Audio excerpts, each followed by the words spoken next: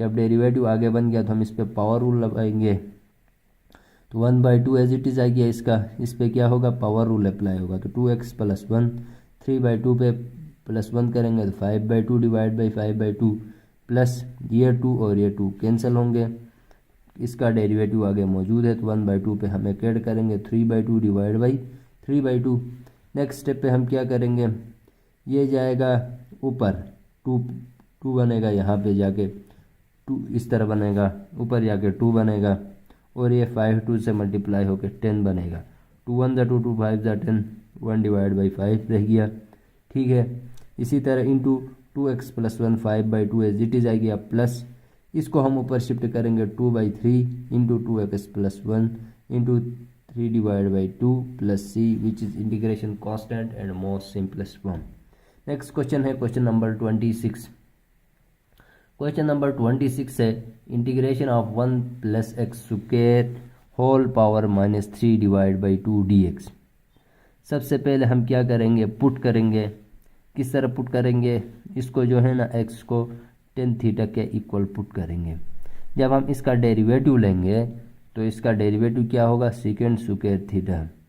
अब हमने यहाँ पे ले जाके पुट करना है, तो इंटीग्रेशन ऑफ 1 प्लस इसकी जगह में हमने क्या लिखा है, tan थीटा, tan स्क्वायर, क्योंकि यहाँ स्क्वायर है तो इसलिए यहाँ पे भी स्क्वायर होगा, square theta whole power -3 divide by 2 dx की जगह में हमने second square theta d theta लिखा। नेक्स्ट स्टेप में हमने क्या करना है, क्योंकि 1 + tan स्क्वायर थीटा ये किसके इक्वल होता है, सेकेंड स्क्वायर थीटा के इक्वल होता है, तो इस पूरे की जगह में हमने ये लिखा, और आगे dot second square theta d theta.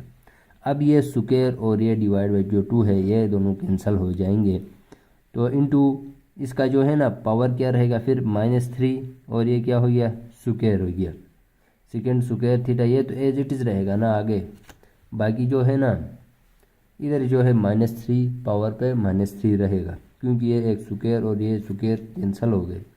उसके बाद क्या करेंगे, जब इन दोनों के बेसिस सेम है तो पावर्स फिर ऐड हो जाएंगी, तो फिर -3 + 2 ये क्या बनेगा, -1 बनेगा।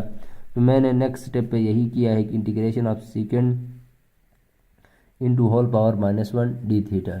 इसके बाद इसको पॉजिटिव बनाने के लिए, सेकेंड को पॉजिटिव बनाने के लिए इसको बेस पे शिफ्ट करेंगे, तो ये क्या होगा, 1 divide by second theta d theta, और सेकेंड का जो है ना इसको हम किस तरह लिखते हैं, integration of cos theta d theta, 1 divide by second theta को हम किस तरह लिखेंगे, cos थीटा d थीटा। ठीक है, अब इसका हमने क्या करना है, इंटीग्रेशन करना है, तो इसका इंटीग्रेशन बहुत ईजी है, cos का sin थीटा प्लस c, और जो है ना हमने यहाँ पे जो है ना थीटा की वैल्यू पुट करना है, तो हम किस तरह पुट करेंगे, x को हमने क्या पुट किया था, tan थीटा के इक्वल, तो यहाँ से हम थीटा की वैल्यू निकालेंगे, tan को इस तरफ शिफ्ट करेंगे तो tan inverse of x is equal to theta, same इसी को हमने लाके यहाँ पे पुट करना है, साइन इंटू थीटा की जगह में हम tan इनवर्स x पुट करेंगे plus c which is integration constant and most simplest form. Question number 27 है integration of x² divide by √x² + 1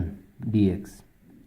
इसको हमने किस तरह सॉल्व किया है कि integration of x² + 1 -1 divide by x² + 1 dx, ये +1 और -1 को हम कैंसिल करेंगे तो यही x² बचेगा। ठीक है, तो एक हमने एक +1 को ऐड किया, एक -1 को ऐड किया, अब इन दोनों को एक टर्म समझना है, इसको जो है ना अलग टर्म समझना है, और इन दोनों को हमने सेपरेट करेंगे। सेपरेट किस तरह करेंगे, इंटीग्रेशन ऑफ x² + 1 ये दोनों को, इन दोनों को हमने एक टर्म समझना है, इसको अलग करके लिखो, √x² + 1 के नीचे -1 को जो है ना -1 डिवाइड बाई √x² + 1 dx, इसको अलग लिखेंगे। अब जो है ना इसके बाद जो है हमने क्या किया, इंटीग्रेशन ऑफ, इसको जब हम ऊपर शिफ्ट करेंगे तो पावर से जो है ना -1/2 होगा, और आगे ये है x² + 1, इन दोनों का बेसिस सेम है तो पावर ऐड होके क्या बनेगा, √x² + 1 बनेगा। ठीक है, उसके बाद dx माइनस, इसको हम क्या लिखेंगे, 1 डिवाइड बाई √x² + 1, इसको एज इट इज़ हमने लिखा। नेक्स्ट स्टेप में है, हमने एक फार्मूला पढ़ा था कि √x² + a², √x² + a²,